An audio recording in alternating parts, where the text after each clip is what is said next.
On this prequel episode, we've got our Beauty and the Beast fan poll follow-up, and we're previewing The Hunger Games Mockingjay Part 1.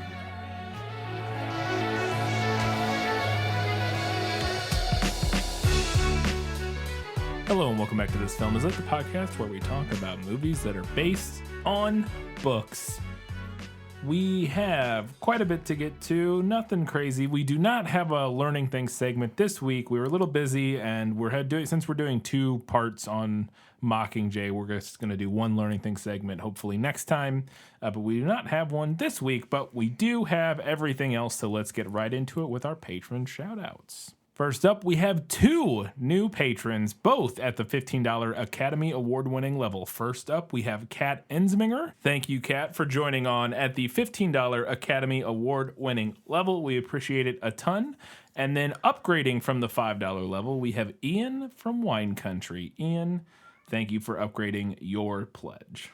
We wanted to remind both of you and any of our other $15 patrons, but specifically, obviously, new $15 patrons, go ahead, if you haven't yet, send us what you want, your requests, your recommendations, so we can add that on to our very long list. So yeah, don't forget to do that. That's your big benefit for supporting us at the $15 level.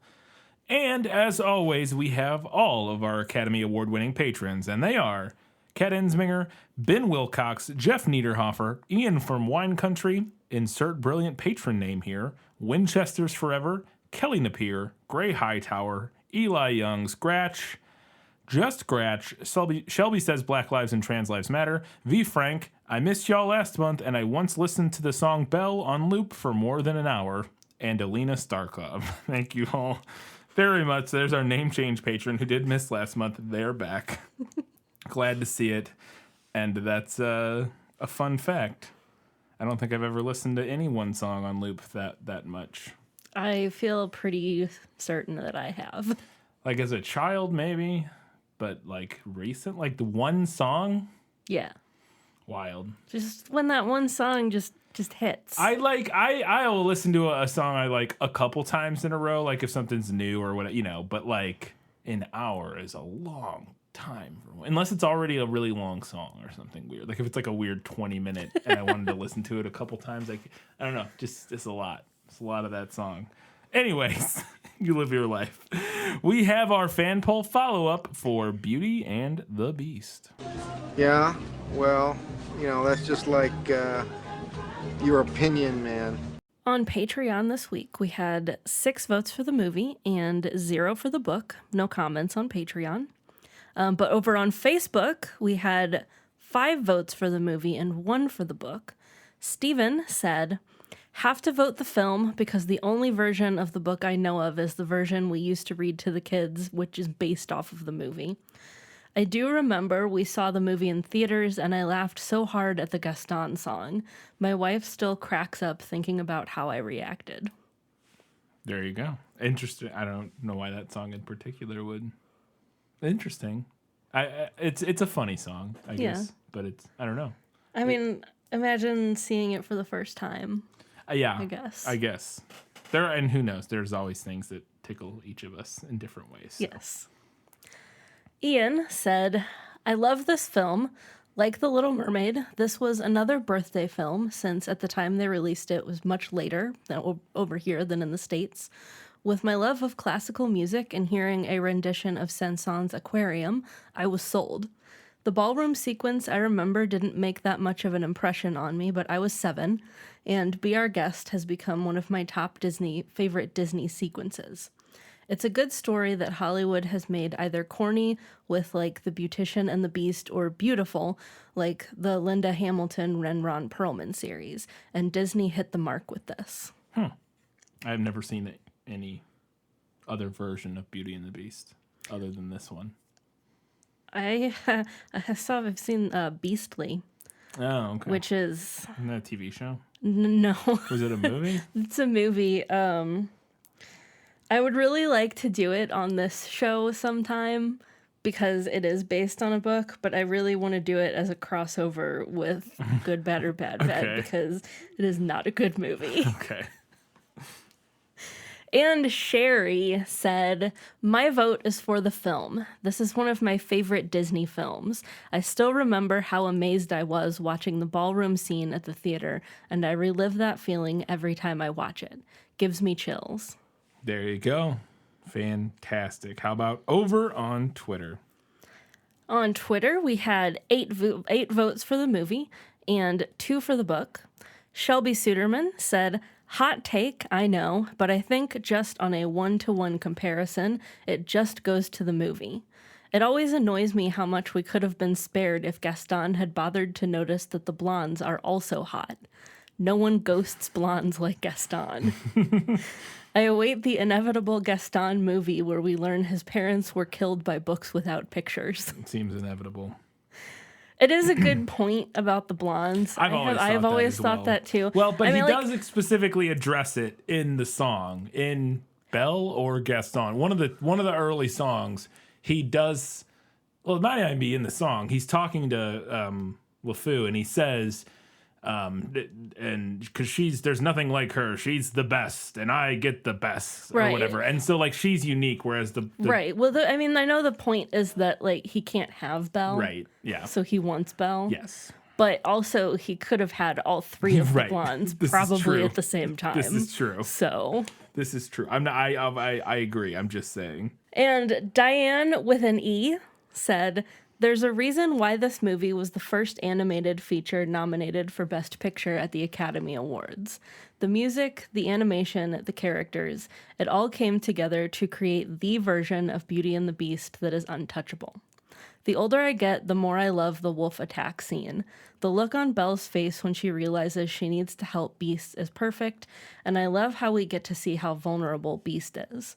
Also, the transformation sequence at the end is still one of the best scenes Disney animation has ever created, and probably the best music Alan Menken has written. It's a great scene. We discussed it in the episode, but yeah, it's a fantastic scene. How about on Instagram? On Instagram, we had 12 votes for the movie and 1 for the book. Enchanted Rose Costumes said, Beauty by Robin McKinley is really good, though. It's another book. Is a book? Okay. Yeah. It's like a young adult retelling. Like retelling?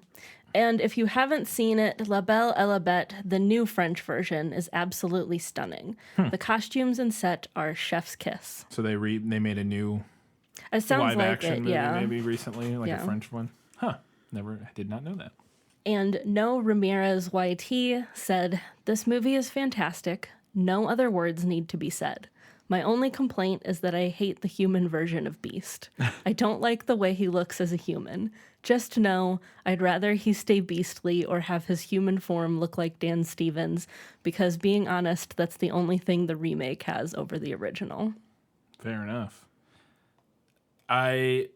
I think he looks fine as a human, but he just looks like a dude. I mean, whatever. I get it, though. He's not as distinct looking. Yeah. He kind of looks a little like Gaston. He's just a little more red generic hair. Yeah. as the prince. Yeah.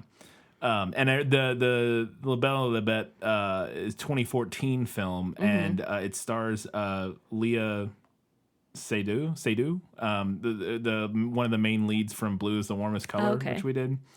She was also in Spectre and Midnight in Paris and a bunch of stuff. But yeah, and I don't know, the Beast, it looks like, is played by Vincent Cassel, who I remember this guy. He's what is he in? He's in Black Swan, but he's in a ton of movies. A very distinct looking guy. He was in Westworld, the new show.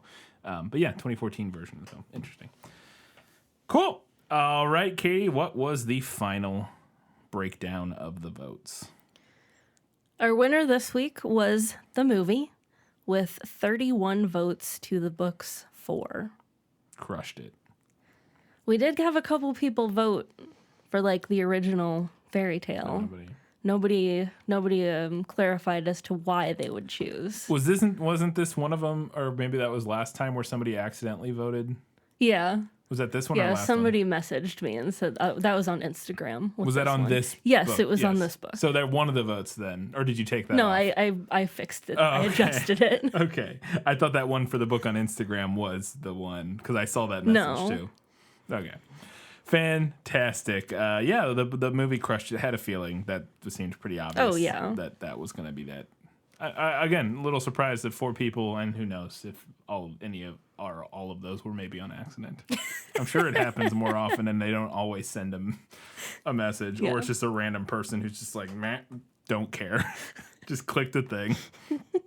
All right, as we mentioned at the top, we do not have a Learning Things segment this week. We will have one not next week, but in 2 weeks in our next prequel, before we discuss part 2 of Mockingjay. Well, no, we don't have a full. We don't have a prequel. We're releasing We're gonna put out a little like mini prequel in between, like we did for. It will return in 4 weeks, whatever. It'll be back. Our next prequel that's point. not, because our schedule's weird for the 2-part Mockingjay. Yeah. It's different than normal.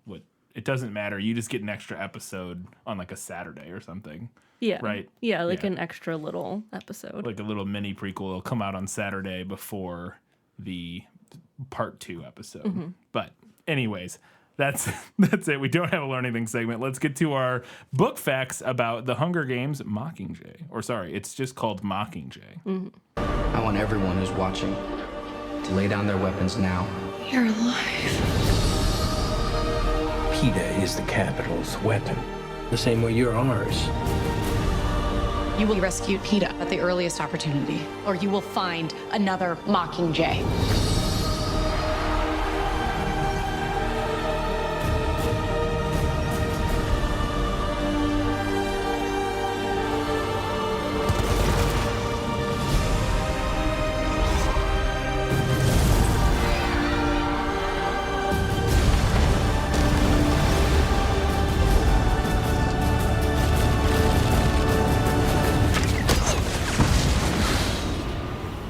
Written by American author Suzanne Collins and published in 2010, Mockingjay is the third and final installment in the Hunger Games trilogy. As with the previous books in the trilogy, Mockingjay contains 27 chapters, with 9 chapters in each of the 3 parts.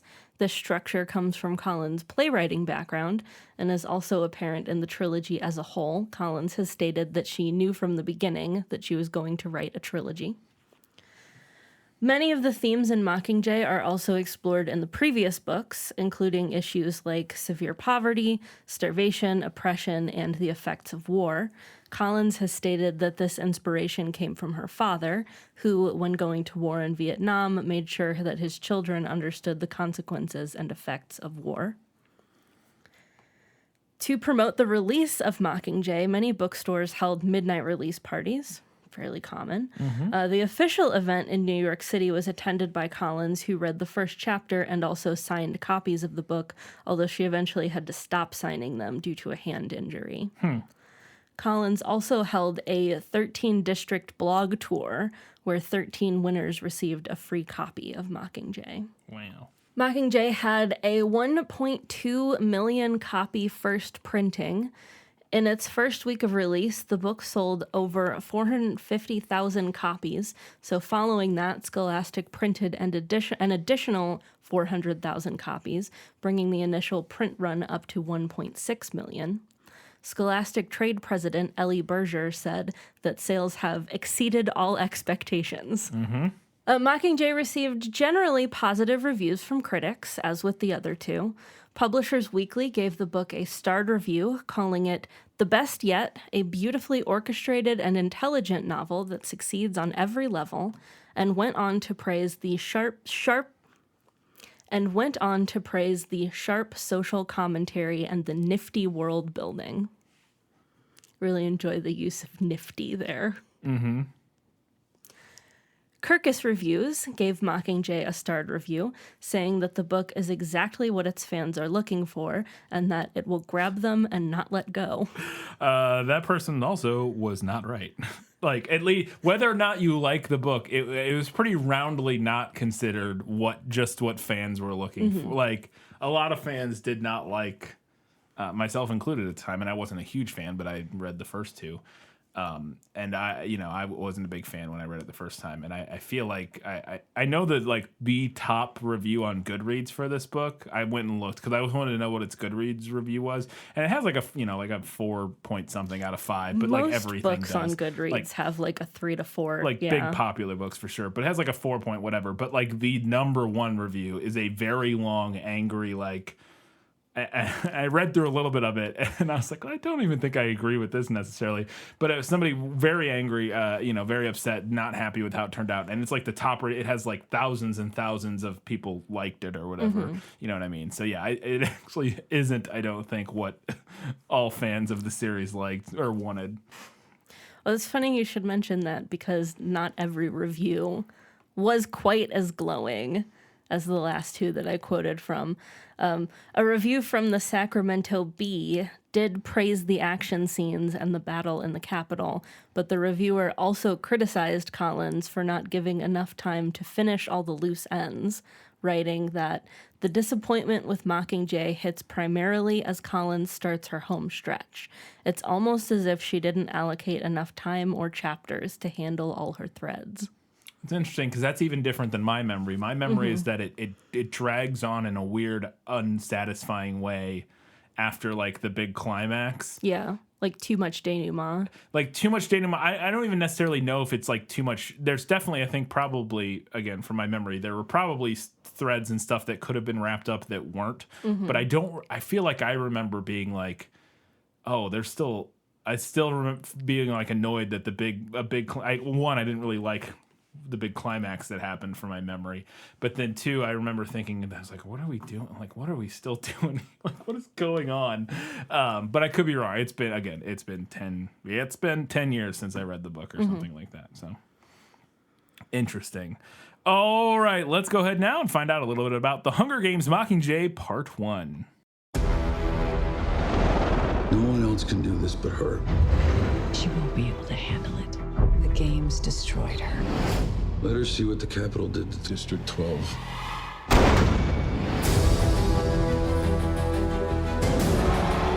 They're coming, Candace.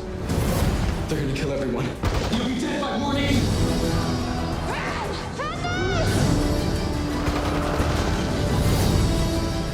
Miss Everdeen, prepare to pay the ultimate price.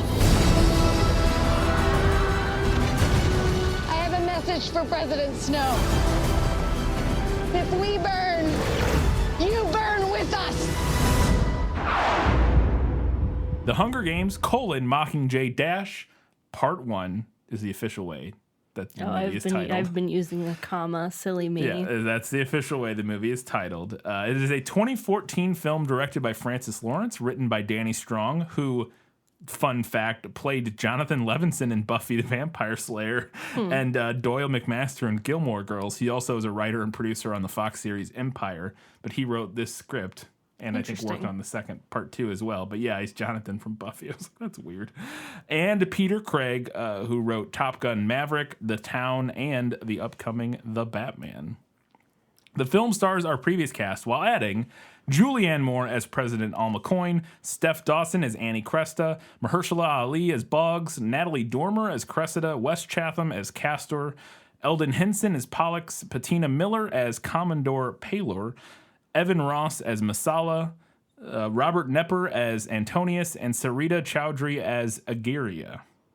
That's all the new cast, or at least new named cast. The film has a 68% fresh on Rotten Tomatoes, a 64% on Metacritic, and a 6.6 out of 10 on IMDb, making it the lowest reviewed film in the series. Interesting. Although the set part 2, I didn't check ahead.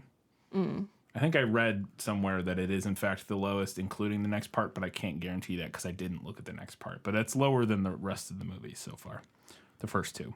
The film made $755.4 million against a budget of about $140 million, and it was the 5th highest grossing film of 2014. It was announced in July of 2012 that Mockingjay would be split into 2 parts released 1 year apart, with the first one coming out in November of 2014. Many directors were considered for the role, including Rian Johnson and Alfonso Cuarón, But ultimately, it was announced that Francis Lawrence, the Catching Fire director, would return to direct both Part 1 and Part 2 of Mockingjay. Philip Seymour Hoffman, we had discussed this and didn't know when we knew he passed. This is like one of his last movies. He died on February 2nd, 2014.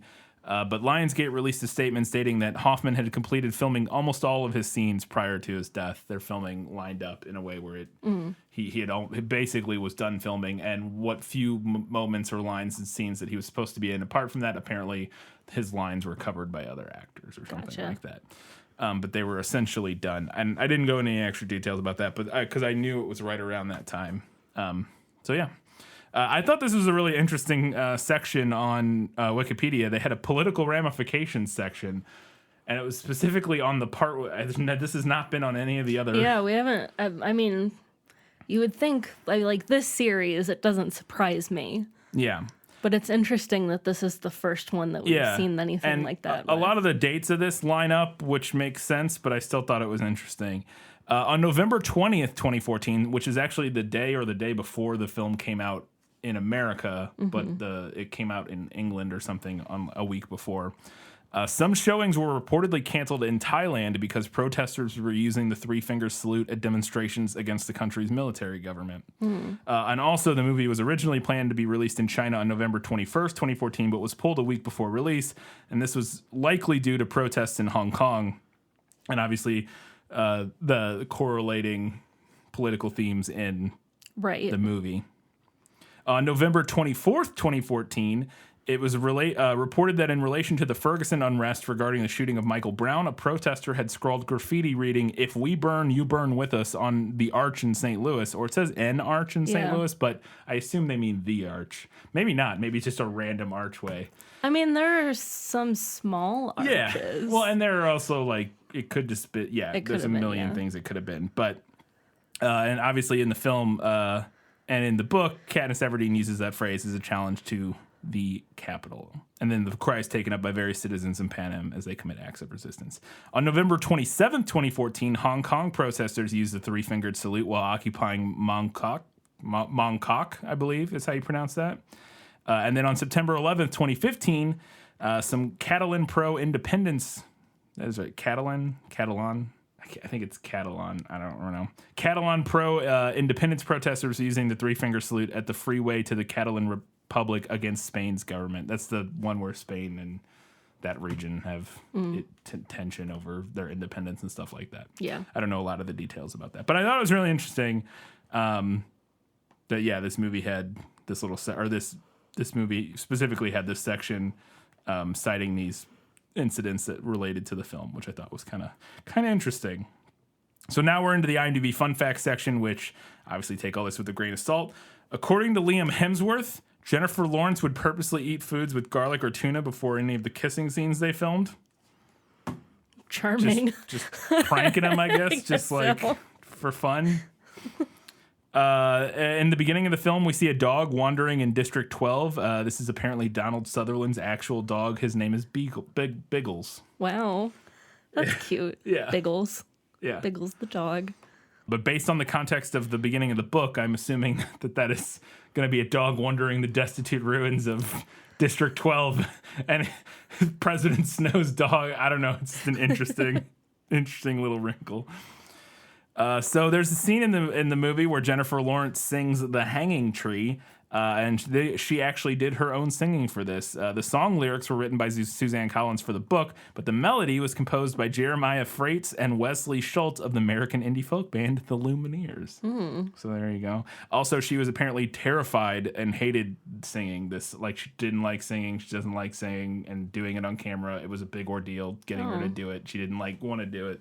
But ultimately she did it, and it became, I believe, did I not? Yeah, there it is. The song went to #1 worldwide on the iTunes sales chart, apparently. And I've never seen this movie, and I don't think I've ever seen that song or that rendition.